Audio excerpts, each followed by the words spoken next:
दिवाळीच्या सर्वांना खूप खूप शुभेच्छा। आज दिवाळीचा खूप महत्त्वाचा दिवस आहे, म्हणजेच लक्ष्मीपूजन आहे। लक्ष्मीपूजन म्हणलं की तयारी खूप सकाळपासून आम्ही तयारीतच होतो। हार बनवले, रांगोळी काढली। हा आमचा रांगोळीचा फायनल लुक होता। तर नंतर आम्ही लक्ष्मीपूजन केलं। लक्ष्मीपूजन झाल्यावर आम्ही सगळेजण बाहेर गेलो आणि आम्ही फटाके फोडले। फटाके आम्ही खूप एन्जॉय केले। मुलांना फटाके फोडायला खूप आवडतात। दिवाळीत फटाके, फुलबज्जा, पाऊस आणि नंतर आम्ही स्काय शॉट एन्जॉय केला। तर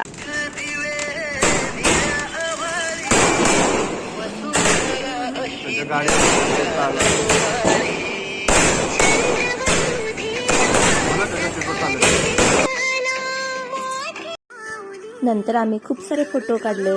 तर अशा प्रकारे आम्ही दिवाळी साजरी केली। व्हिडिओ बघितल्याबद्दल खूप खूप धन्यवाद। थँक्यू।